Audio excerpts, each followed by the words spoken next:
sellers are realizing the power of the gavel, and they're realizing that it is a cleaner, simpler, faster, better process. Guys, we've got a great guest for you here today. Is Braden McCurdy, who's the CEO of McCurdy Auctions in Wichita, Kansas. You have an abundance of demand, and the buyers are there, ready, willing, and able to buy. They just can't find product. Perfect scenario for an auction. Let these buyers duke it out. It's an open, public, transparent, level playing field process that they can control their destiny. Just bringing us a whole new aspect to auction, and what are they doing in the US? Tech is what it's all about for us. And I think it's all about the future, and it's all about the innovation. Buyers expect to be able to pull out their phone and bid from anywhere, anytime at their convenience. Just to understand how much investment and time that they're putting into the marketing aspect of auction in the US. The marketing timeline continues to get tighter as buyers and sellers expect immediacy. When you have a product that there's very limited of and lots of people that want it, you say, okay, buyers, compete, then the sky's the limit. Welcome to the Corner Office, where we bring you the latest news from the world of commercial real estate, the greatest voices in the industry, and the corporate chats you've been missing.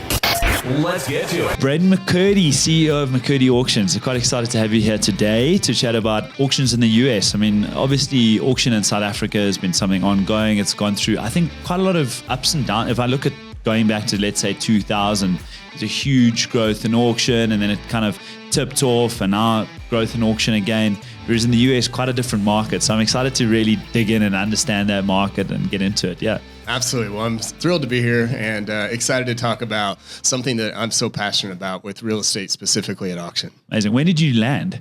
Last night. I don't know what day it is. First order of the day. First order of the day. I love it. It's a long journey. Love it. It is a long journey. Yeah. Tell me about McCurdy Auctions. Let's run back. Who started this business originally? It's a family business, as I understand. It absolutely yeah. is. So we're a team. We do about 600 auctions per year, and we have a team of 600 auctions. Yeah, you got it. And we have a team of about 40, 45 people, plus or minus, and it's growing. But I will say it's been an evolution for our business and our family. I have a mother and father that started the business back in 1982, and they're still around. They're in their 80s now, but they're still around and they're still part of it. But I also have a younger sister who's in the business, and an older brother that he lives down in Houston, and he's done well in the oil and gas industry. Okay. But for me, I always knew that real estate was something that I was fascinated by, and I obtained my real estate license at the earliest age of 18. And that was what was part of my passion, was the real estate side of things. As kids, we cleaned out a lot of houses and we did a lot of personal property auctions, and we were running 2 to 3 personal property auctions a week in those days. But we said, hey, this is something we want to build on. And fortunately, we had parents that had started the business that gave us a great foundation, but we've continued to expand and grow our team and our capabilities with real estate at auction. Which state did it start in, and which state do you focus on? And yeah. So we are right in the center of the United States. Kansas is our state, which is a pretty big agricultural state. Yeah. But we're in a metropolitan area of about 700,000 plus or minus people. And we're a big aviation community. In fact, nearly half of all private aviation planes are built in our local community. So a big manufacturing town for aviation, service centers like Cessna, Citation Service Center, lots of progressive things happening in our community. Wow, interesting. So Kansas, does the business focus on Kansas, or does it focus on multi-state, or? We live in Wichita. Most of our auctions are within a couple hours of where we live. A couple of hours. But we also, as far as drive time, we also are licensed in 4 states. So Kansas, Colorado, we can do auctions in Missouri, and then also Oklahoma. Got you. Okay. Yeah. And so just run me through, let's talk about auction as a whole in the US. If you look at Oz, everything is auction. So the property goes to market. People will rock up outside you'll have 20 bidders, all the residential's auction. In fact, private treaty is a strange mechanism to use over there. So it's not known really, what is known to them, it's not really the standard course of action. In South Africa, we very much private treaty, with auction then being the alternative. But auction we've seen is now growing and growing in South Africa, with more and more people turning to auction as the fastest mechanism to sell. What's it like in the US? Or is your answer going to be state specific, or let's go sort of macro and then run me back? Absolutely. So in terms of percent, when I got out of college, one of the first things I wanted to know was how much real estate sells at auction versus traditional real estate sales in our area. Yeah. And I found that number to be about 1.5%. Wow. And so very minimal. Majority is sold through private treaty transactions, just as it is today. Yeah. We've been focused on moving that needle and growing auction as a first choice solution. And we've done a lot of effort from a marketing perspective to promote auction as a first choice solution, rather than sometimes a misperception about it being perhaps a last resort, or, if it hasn't sold on the traditional market, then it may go to auction, where most of our auctions now property comes to the market straight to auction and never been on the market historically. Yeah. And so we've been moving that needle. Now, I think that across the United States, it really varies depending upon where you're at and the tolerance or acceptance of auction as a whole. Part of that, I think, has to do with the practitioners that are in the marketplace understanding it and selecting that method alongside the client in terms of managing that sale. In the last few years, we've seen a big run on values in the United States, and we've seen property values continue to climb. And finding a buyer this last couple of years was not as much the issue. It was figuring out who would pay the most for that property. And so we found auction to be so valuable these last few years specifically because it's really more of a bid collection process of putting all these buyers, finding a buyer is not the issue, it's figuring out who will pay the most. Yeah. And when we invite them through the bid off online, it's open, it's public, it's transparent, it's a level playing field, and we've seen great adoption of it in our area. I can say that across the United States, depending upon the states, some states with agricultural production, you see it very, very heavily used in the farmland side of business. Residential, we do a lot of residential. We will see about 60% residential of our auctions. The balance being commercial, multifamily, and farm and ranch. And so we see all property classes. And there's, depending upon the states, some states see more real estate auction than others. Ohio is another big auction area.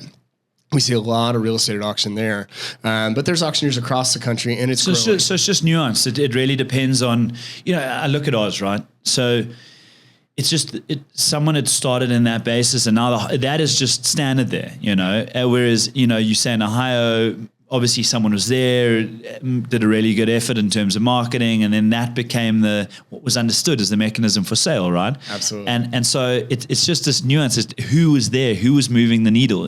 What you guys are doing in Kansas is you're trying to take that 1% or whatever it is and get it to increase. We're about 7.4% this year. So we've moved that needle some, but we've got more to go. Wow, momentum. Yeah. Tell me, if you were to break your business down into movables or personal property, and then real estate, and then in that real estate, residential, farmland, commercial, what are these kind of percentages? So movables or personal property is about 3 to 4% of our business. That's about 30 auctions a year. Okay. That is exclusively online only through the method of sale at Makes auction. sense, So it's all computer generated and operated. Residential is about 60%, roughly 20% on commercial, roughly 20% on farm and ranch. And then the balance would be a little bit of benefit or charity auctions. We still do a lot of that for recognition and visibility within our local community and an opportunity to give back for so many nonprofits and benefit auction work. And so that's our general makeup. Okay, so there's a big movement in residential. Of these auctions, your style, so our style, just as a contrast perhaps, ours again, single auction on site where people will literally arrive. There's an auctioneer at the property and 20 people arrive and they'll bid, and then the price goes well over asking or what they stated reserve or whatever. Here we try and do multi-auction. So we'll do a ballroom multi. We'll typically have 20 plus lots on any particular day. Our focus is largely commercial, but we do have some residential. And then we have residential, which goes on all of our properties online, but then we'll have a residential online only. what is your format? Do you have multis? What's the setup? So we do multis. We will do about 300 properties a year through our multi-property auction events. We'll do about 9 of those a year, and they are live stream events right alongside the technology aspect where bidders can watch, listen, and bid from our app real time during the auction. And they can be in person or they can be online only. Majority of those have been live streams from a studio just like this, where we're selling, and on the screen in front of us, all the bidders are remote. And the stories we see and hear of people that are making investment purchases. I've seen people that are on vacation. I've seen people that have texted me photos and they're in a swimming pool in Cabo in Mexico, and they're buying a rental property in Wichita, Kansas. And those 300 properties plus or minus in those 9 events, those are about every 45 day events, and our general public knows our for 2025, all our dates are preset right now. And we publish that schedule so that if somebody wants to list their property in that event, they can get signed up at any point in time. And it gives them access to greater pool of buyers because there's such a following with those properties, and it's established at this point to where it's created some synergy and some energy behind these buyers competing for them. But that has been designed predominantly for our investment community. So people that are, although some of those may be single family, they are maybe purchasing that to turn around and lease out. So we'll see that, or we'll see multifamily. We see a lot of duplexes, fourplexes, apartment complexes. Those will be in that event. And then single family investment opportunities. And that's what that's predominantly designed around. So those are a little bit more geared towards the investment community. Okay. And then, of course, and part of a good friend who has me here today and had the opportunity, Joff Van Reenen. So Joff and I serve on the National Auction Association here in the United States. We are both board members, and we've known each other for a decade or so, and we've collaborated. We do some consulting back and forth. We're on the board together. In fact, it's kind of exciting that there are right now today 2 NAA board members right here in South Africa together. Amazing. So we're excited about that and some of the collaboration that we're working on. You here on holiday or business or? Combination of the two. So Gotcha. We're doing a little bit of consulting. We're going to make it to one of your auction events, and I'm excited for that here coming up, and excited for the balance of the tour here today. And it's always great when you're, there's the concept of working on the business or working in the business, and the benefit of getting outside of your bubble and seeing how others do things. It's valuable and it's beneficial at continuing to innovate within each of our organizations. Yeah. It's paramount to the success and growth of an organization to constantly be innovating. I find any business you need to do, you just need to get outside. You need to get on a plane, get outside, go and have a look at what's going on. I was lucky to go to Dubai a couple of months ago, just go and see what's happening in their market, just really sort of get into it, understand it. It is fascinating. It is absolutely fascinating. And at the moment, talking auction, okay, so there's Emiratis auction.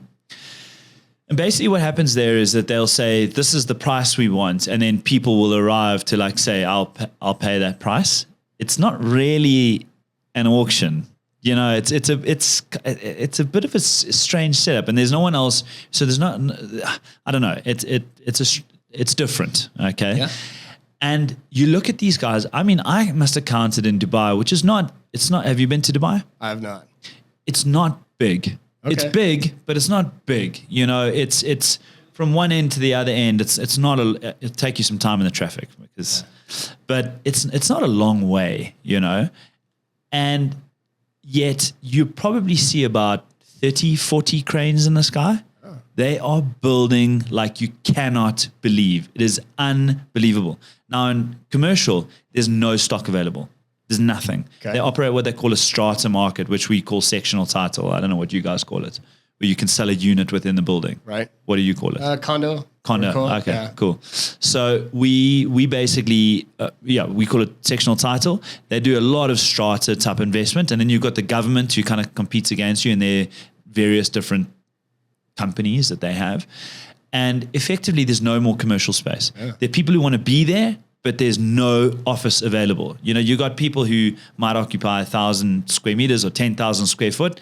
They'll say, we will take another 5,000 square foot tomorrow in this building if you have it. And it's just not available. Got it. So the focus has been on this residential development drive for the last, I don't know how long. And only now is some commercial property starting to come online. Now, imagine a situation where in this residential development, you could say to guys, okay, you bid. You know, you could do bidder's choice, perhaps, for the opportunity to select which unit you get first, or you could just bid the pricing up. Yeah. It would be incredible. Yeah. It's such a good where there's demand like that. We say, like, if we're looking at property, auctions for boom and bust. It's not necessarily for your average property line, you know. Boom, amazing property where you got 5-10 people going to rock up. It's a high demand property. You can push the price of that asset because there's demand, you know. Yes, absolutely. Bust because everyone thinks there's an opportunity there.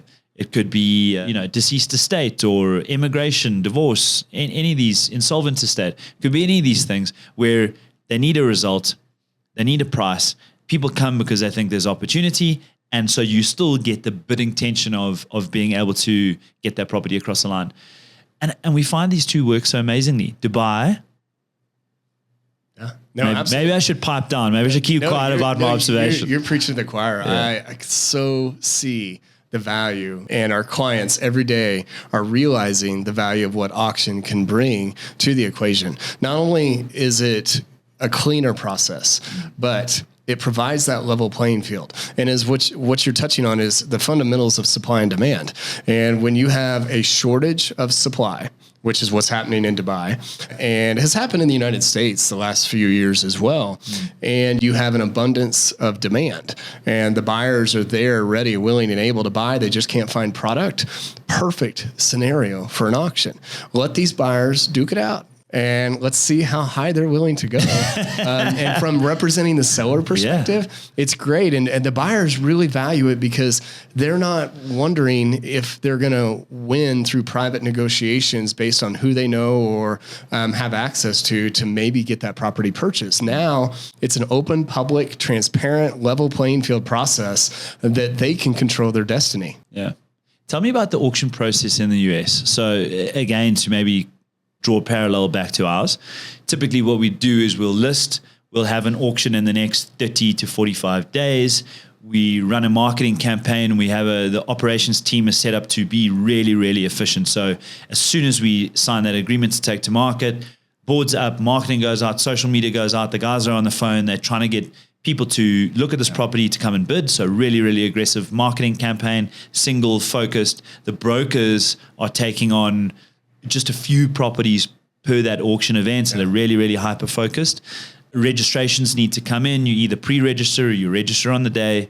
The bidding commences. People bid for that property. They bid the property up. And ultimately, a reserve is set by the seller. And if that reserve price is not met, then it's sold subject to if it's bid, it's sold subject to confirmation. The bidder or the bidder then pays his deposit and pays his buyer's premium, and the seller has a couple of days to accept. If, however, the reserve is met, we close on the floor, and ultimately we try and drive the price up above reserve. So those are effectively the two different ways that it works. Yeah. We pay a 10% bidder's premium plus a 5% deposit and VAT on the day of the purchase price that's knocked down on the day. Papers are signed. Unsuspensive agreement, guarantees due in 40 days. That's our process. Yeah. Tell me about yours. Very, very similar. I would say that the compression of the marketing timeline continues to get tighter as buyers and sellers expect immediacy in their transactions. And that's one of the big benefits of auction is it's timely. You know, you can define when you sell your property. Beyond that, though, same process. You know, we're going to onboard a client and we will have the public launch of that auction marketing campaign followed by a very intense accelerated marketing campaign to drive interest timely and invite those bidders to compete. And then we see about 60% of all of our auctions are no minimum, no reserve. They sell regardless of price. Roughly 40% are subject to a conditional sale subject to the seller's acceptance of that reserve or minimum. Majority of ours are going to be confidential reserves or minimum. And then we may or may not hit that number, but I will tell you this. We run about, depends on the year, between 89 and 93% success rate of those conditional sales when when they're subject to a reserve or a minimum, we're still seeing on average about 90% success rate on hitting that seller's the reserve on the day, or they're sold subject to and you close on off? the day. Wow. So, like for example, this afternoon, I have two that are closing today, and both are reserve auctions. And one is already at reserve. The other one is just a little bit short when I was in the coffee shop downstairs checking my phone here a second ago.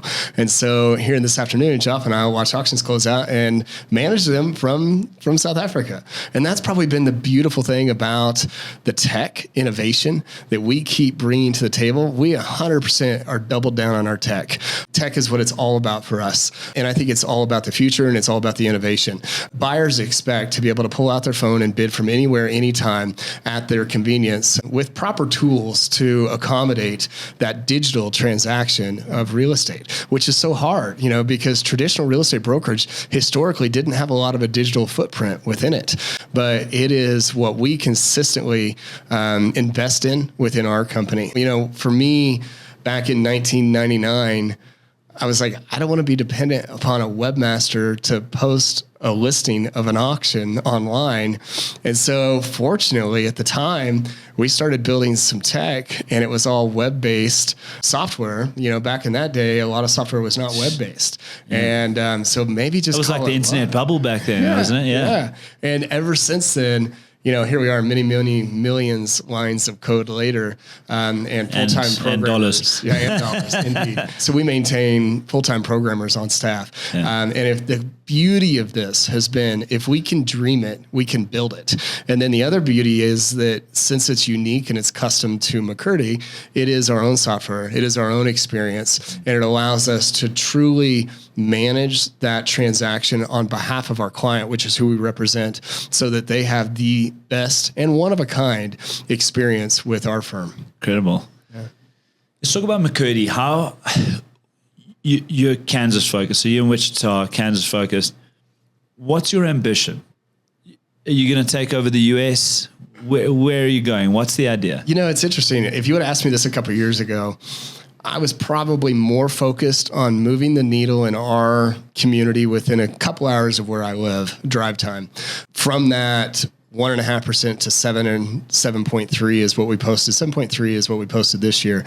And I don't really know what saturation looks like in the market. I don't know if that's 10%, 12%, 15%. I don't know. But I know that sellers are realizing the power of the gavel. And they're realizing that it is a cleaner, simpler, faster, better process. And it's not always the right fit for every seller. Ultimately, there's a lot of conditions that go into the perfect ingredients for the home run auctions.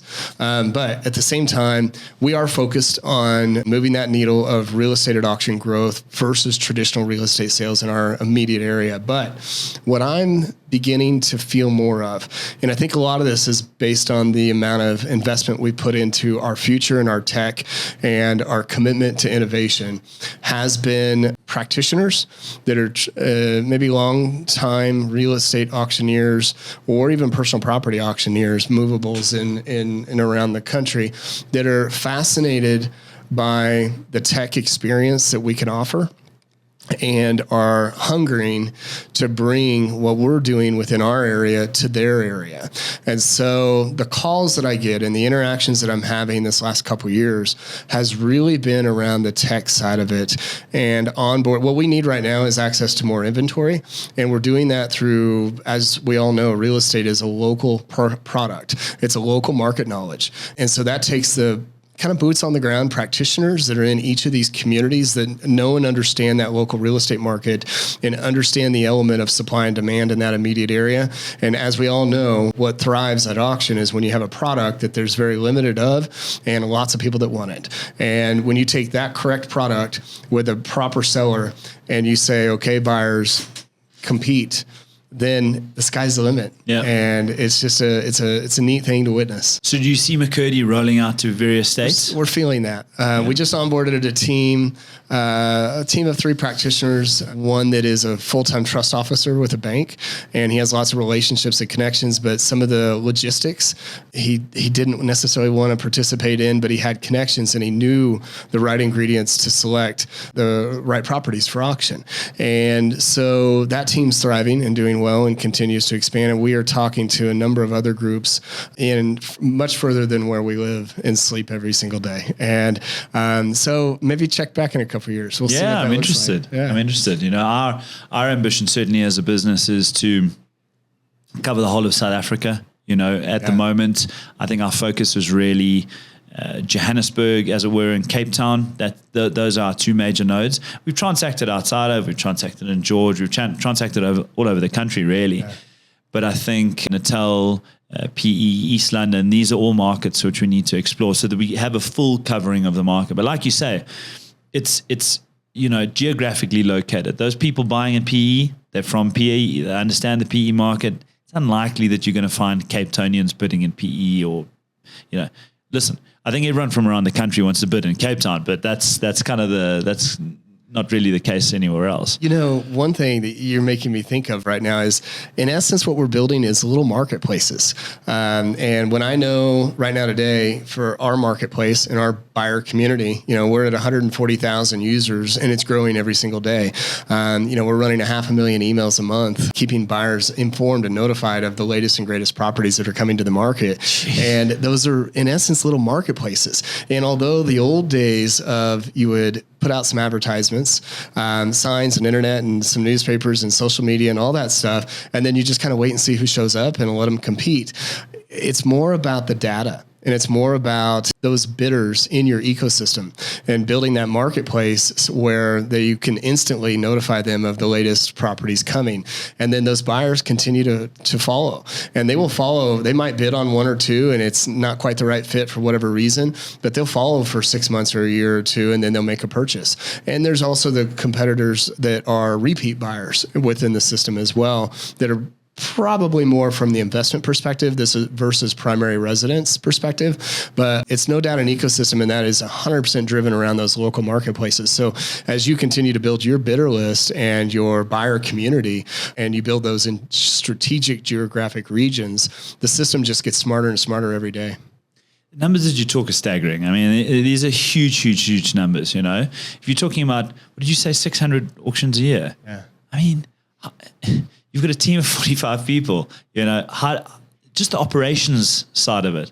How does that get controlled? I'm fascinated because, wow, is it difficult? It's so difficult. Well, and what you're touching on is that it is an intense process, and it's an accelerated process versus the traditional sales aspect. And I think with that, it comes a lot of preparation and planning and logistics have to be put in place. And so for our team, what that looks like is about every year or 2, we revisit what we call our auction flow chart. And there's 276 steps from the minute the phone rings or a lead opportunity surfaces to the minute that transaction is concluded, accounted for, and files are buttoned up and stored. And in essence, we have a flow and we have a full team. We have different divisions. We have a pre-auction team, we have a closing team, we have an accounting team, we have a marketing team, and we have our sales team. And everybody has a piece. Explain those teams. Absolutely. I'm interested because it's slightly different to here. We don't have that many. Yeah. We're heavy on support staff. Yeah. And a lot of that is driven by keeping our strong practitioners of traditional real estate that also utilize the auction method, because we do both. We see both. We see people, we see properties. We'd be silly not to do both transactions. But auction is really our niche and our focus and our specialty. And so when we identify that this may be a good solution to offer the client, we give them both options. And the sellers, they make selections in terms of the ingredients that go into the sale of their process. So we explain both avenues from a sales perspective and provide information and past experiences and past results results to the client, and then consult with them and advise with them in terms of the methodology of sale. And we just continue to see the growth on the auction side because it's just a smoother process. And so with that, our sales team is going to be instrumental in counseling and advising with the client. But then once a property is ready to go and we're up and running, for about a 30-day window, it's an intense marketing campaign. We'll have a published launch date in our pre-auction team. All the preparation and title work and everything is done. What's a pre-auction team? You mentioned that just now. Yeah. So they'll handle all of our property research and then paperwork to engage the client.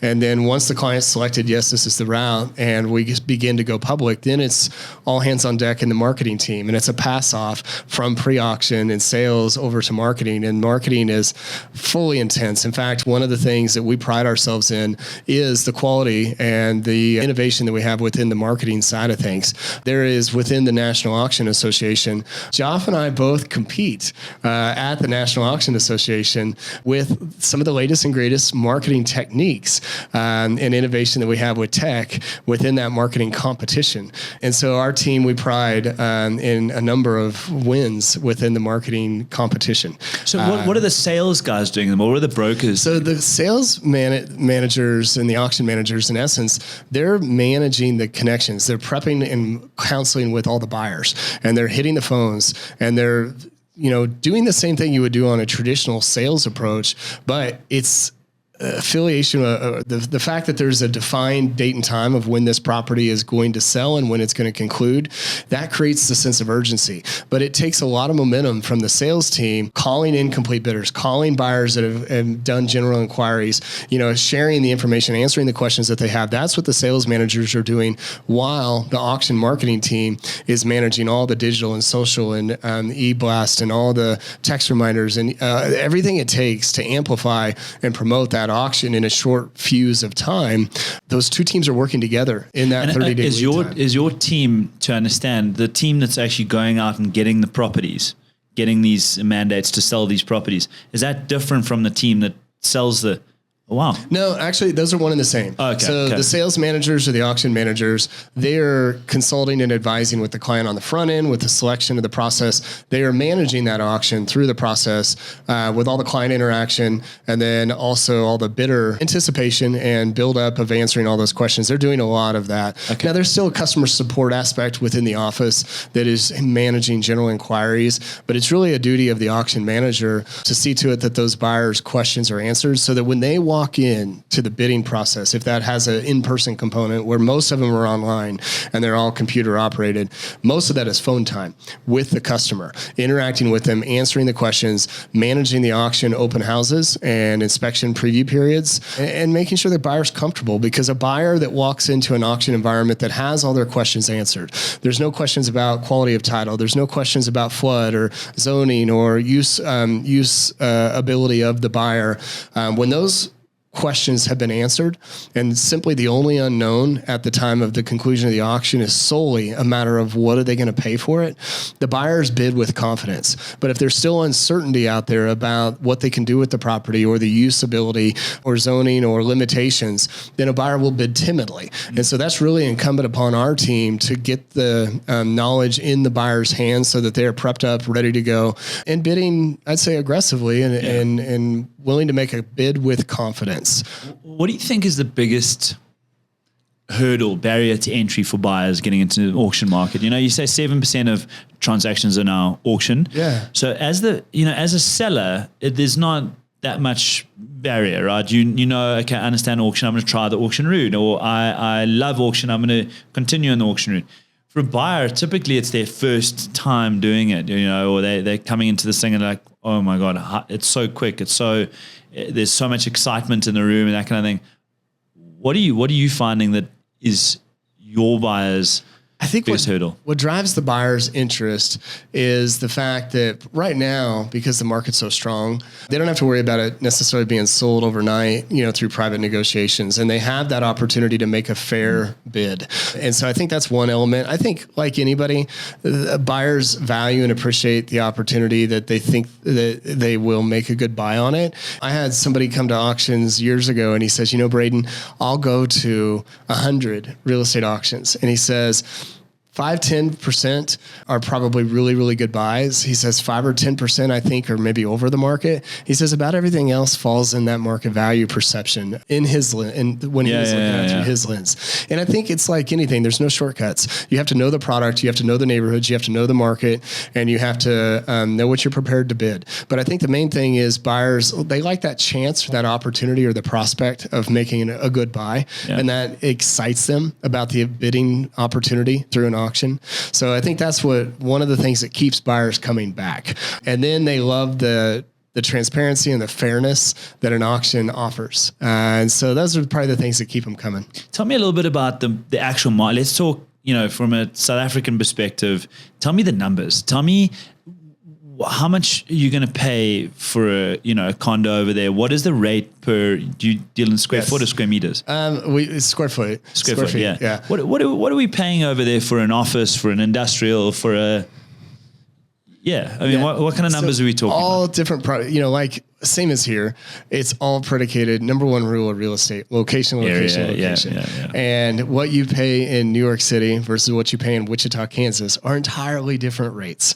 And so it's interesting to witness the rand to the U.S. dollar, because where I probably gained my initial understanding, and I'd say affinity for South Africa, rolls back to my freshman year of college. My roommate was from South Africa. Oh, wow. And in between our freshman What's his name? We might know him. His name was Mark Muller. He lives full time in. He married a lady that was not too far from where I lived, and they live in Kansas City, which is about 3 hours from where I live. And so I texted him on the plane coming here today, or yesterday in essence when we flew in, and we had always planned to come over here together. It didn't quite work out. The last decade, Joff and I have talked about this trip, so I'm so grateful to be here now, and excited for some of the enjoyment opportunities and the vacation aspect that we will take while over here as well. Yeah. But I'd say that's really when I gained my affinity for South Africa, was 20 plus or minus years ago. But it's all location driven.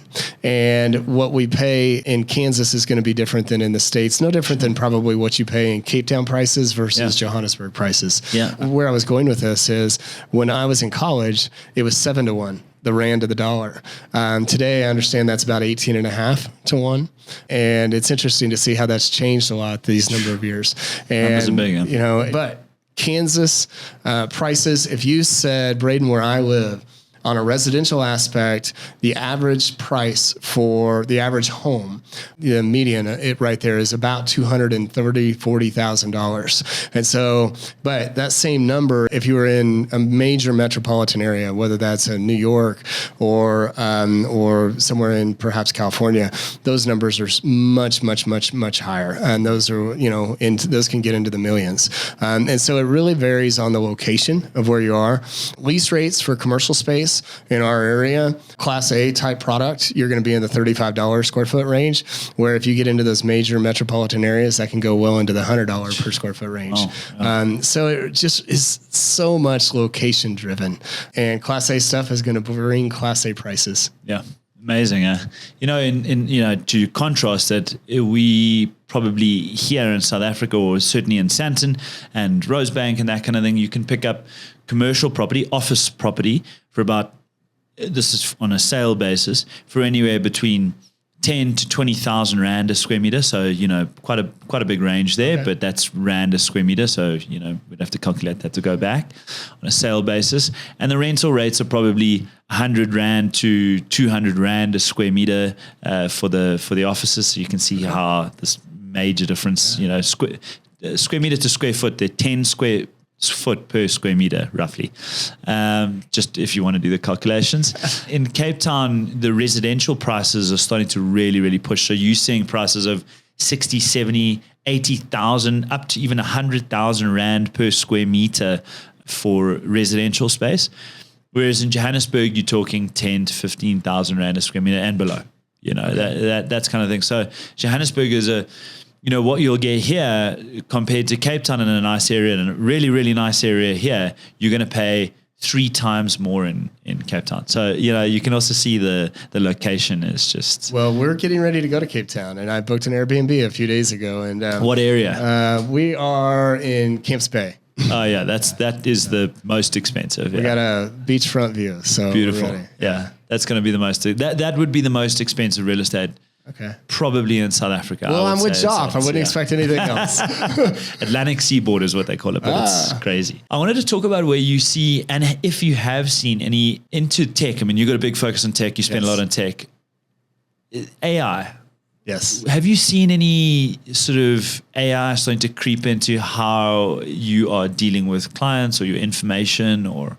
Absolutely. I would say our marketing team is using it every day, whether that comes into ways to capture floor plans and 3D tours and content and write-up and intel about the research of the properties. We're seeing that stuff adopted. There's still, it still takes a human eye to review. And that human element, I think, is still very critical to ensure that it's being properly utilized and marketed. But I would say with our tech within the bidding system, and this is a little bit of where we continue to collaborate, Joff and I together, about some of our investment in tech build, coupled alongside what he's doing here. We are looking at that extensively, and we've without giving too much detail. Give us the detail. We've found some new ways and are excited about and seeing it work. We've got some new features that we've been integrating with some AI in relation to the reserve auctions and finding ways to properly done to get those reserve auctions mint with the buyers understanding the process. So that's where we're probably focusing a little bit right now, is when we are a conditional sale and we're at or short of the reserve, what are ways that we can utilize that? And so we've had some new features that has led to some neat successes in that arena. And I think that's a lot of our future, but hands down, it's the future. And the concept of the live auctioneer, I was born and raised as a live auctioneer. I mean, I grew up with it in my ear. And we are live auctioneers. We do a lot of live auction, even still today. I mean, we have the live stream events from our studios. We have the live in-person auctions, but it 100% always includes the element of the app and the fact that buyers can pull out their phone anywhere, anytime, and bid remotely, no matter where they're at. It's just, I think about cultural norms. In business, we have those same norms of expectations from bidders. I think back to cell phones, and I think back to fax machines, and I think back to the days the email became prevalent, and how those just quickly become cultural norms. And today, what that looks like is the tech and the future, and the remote bidding, and the digital transaction hunger, coupled with the advancement in the marketing techniques. Quickly, those become business norms, and they're just part of what the consumer expects. And us as leaders, and fortunately, I've had the opportunity to follow Galletti, and I'm excited to be here because you guys are doing some neat progressive things here. And I think that's what's the edge difference between the practitioners that are blazing the trail with innovation, is the fact that the commitment to continuous quality improvement, the commitment to the latest trends. I pride ourselves in our marketing arena. The last 4 hires that we've had in our marketing team have all been from an agency level arena. And it's raising that bar and continuing to innovate. And we challenge our team every single day internally to, okay, let's operate the business. Our standard operating procedure should be about 80-85% of our horsepower. And what are we doing for that extra 10-20% to test and experiment and try new things so that we are innovating and consistently remaining a leader within our market? And I can see exactly you guys are doing the same thing here. And that's the difference. But with our companies, I'd say, versus other practitioners, is that commitment and drive towards innovation and excellence. I mean, those are 2 of our values: innovation and relentless improvement. We talk about them constantly. It's part of your mission. Yeah, it's part of the mission. We're trying to think about what we can do that's better, always trying to uncover. And the truth is that a lot of that innovation actually comes from the US. There's so much investment in tech. Compared to South Africa, there's not that much investment in tech. In fact, it's such a huge opportunity from an education standpoint to educate South Africa in tech, because they could develop here for an 18th of the price, and why not do that? And there've been some brilliant tech developments coming out of South Africa, but the laws and the sort of tax environment and the business environment, education environment needs to support that, I think. In order for people to say, the first thing is they come up with an idea and they say, well, let's try and financially emigrate to this country, and they take it with them, and it just leaves. It goes to another country, which is, from a tax standpoint, they're happy to have that there, because ultimately with tech, it's a global product. And South Africa needs to wake up, I think, and think about that in order to get these people here and building. I mean, we could create thousands of jobs, man, hundreds of thousands. No, you nailed it. And I just can't stress enough the importance of building that buyer community and understanding, and that's really where I think we consistently are seeing the growth with the AI aspect, is the consumer behavior, and the systems learning what consumers want and how to get the right product and the right message at the right time. It's an art, connecting a buyer and seller, which is what we do every single day. It's a moving target, right message, right time. It's a real challenge, and getting that marketing message right and delivering the right product to the consumer at the time that they're looking, it's an art. Yeah. And although we, some would argue that maybe we have a heftier fee through the auction connection, the amplification and the marketing and the service that comes with the auction side versus the traditional side, it's timelier and it's cleaner, and at the same time it's maximizing competition. And it's focused. Yeah. I love it. And so it's just a better way in my mind. Tell me, as a leader of the business, I'm going to wrap up here. As a leader of the business, what do you focus your time on, A, and how do you keep your staff motivated and in this innovative drive to seek the best? And I mean, what you guys are doing at, the number of auctions and the value and, what you're delivering for your clients. What do you value as a leader of the business? Like, what are your touch points? I think today, my role has changed a lot over the years. When I first got my real estate license at 18 years and I was working in the business, naturally always focused on growth and building the team. But I've seen everything in the auction business. I have done every piece of the business. And so my role has changed so much today to building those teams and working on, for years, I used to know a lot of everything that was going on within the business. When we were a team of 5 or 10 or 15 people, it was a little easier to know all of that. Well, we pushed through and hit new plateaus with putting good mid-level managers in place that operate those teams. So for me, I'll have a pre-auction manager, a closing department manager. We keep an attorney in-house because we're moving so quick and there's so many complicated elements with the transactions, not from a litigation perspective, but from a good business planning perspective. And then, of course, we have our sales team. And the fun thing is finding those people that share the passion about the business that can help come alongside the momentum that we have running and can add to what we're already doing and can affect change timely and quickly. And onboarding those people that have the, call it fire in the belly and the energy and the excitement for the growth of the auction industry, and then keeping them motivated and helping them professionally develop and grow. That's really the responsibility, I'd say, as a leader in the organization today. And our immediate executive team, we have good alignment and vision about the growth of real estate at auction versus traditional sales. What that looks like with our people, whether that's, we do an annual retreat, we have a gavel goal trip. If we hit a sales number, then we all go on a trip together. If we do the same thing, actually. It's awesome. Brilliant. Yeah. I love it. Maybe someday I can bring them all to Cape Town. I don't know. It sounds like it's going to take a lot of rand. And so, a lot of rand, not a lot of dollars. And so, we do quarterly strategic planning. We do monthly lunches. We do a lot of things from a culture perspective. And I think as a practitioner growing an organization, which I'm glad to collaborate with you on. It's all about keeping the team motivated and growing professionally. And they got to have fun while they're doing it, but it is work. We don't shy away from the time and effort and energy it takes to accomplish these big goals and continue to raise the bar on those goals. And so that takes people, that takes talent, that takes culture, and that takes energy to keep that momentum running so that you're hitting those successes and setting new records every day. Amazing. Last thing for the South African investors, what are they looking over there? Like we're commercial, so let's talk about commercial. Yes. Looking at a commercial opportunity over there, what is the funding structure like?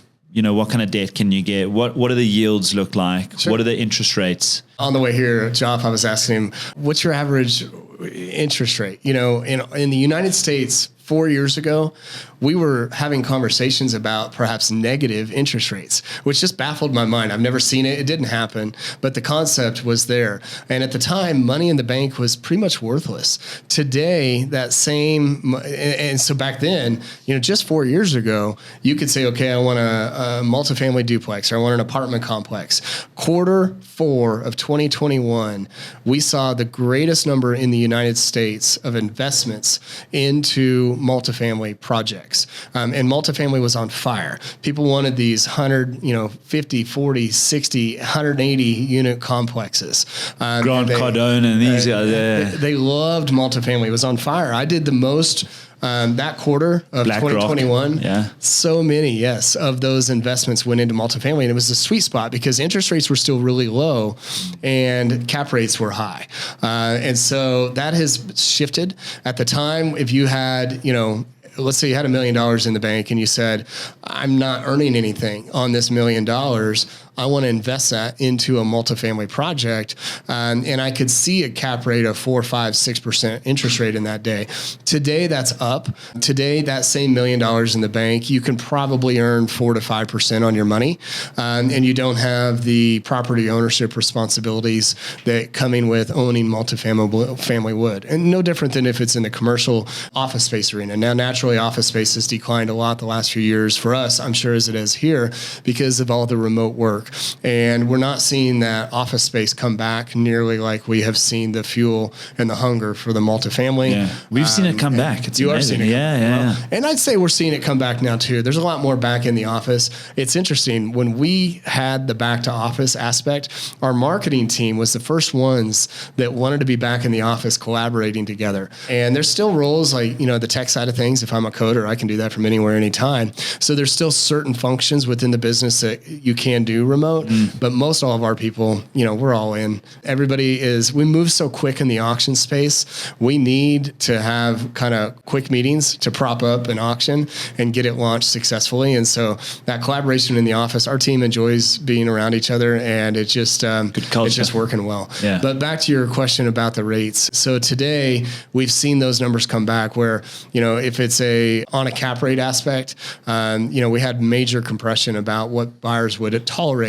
with the acceptance of those cap rates in that 4, 5, 6% range. Today is going to be more like an investor is going to probably expect more in the 6, 7, 8, 9% range, maybe even 10% range. Because if you can have a passive investment, amazing the margin you get on lending, eh? Yeah. I mean, the lending side of things, you're probably in the range of about 20, 25% down. Yeah. And I don't know what that looks like here necessarily, but that's 30%, 20 to 30%. 20, 30. So similar.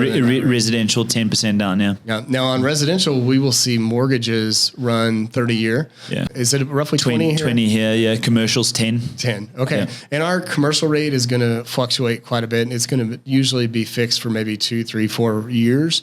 And then after that, it would be adjustable. And what is the lending term typically on commercial? As far as rate? Yeah, like your lending term, like how long would your mortgage be for? They'll amortize those between 10 and 20 years. Okay. But you'll have that fixed for maybe 3, 4, 5 years, and then it will go adjustable after that. Got you. You might find some 5 or 10 year fixed rate financing, but more often than not, that's going to fluctuate after an initial fixed term. And that oftentimes will trigger. And so your prime rate at the moment is?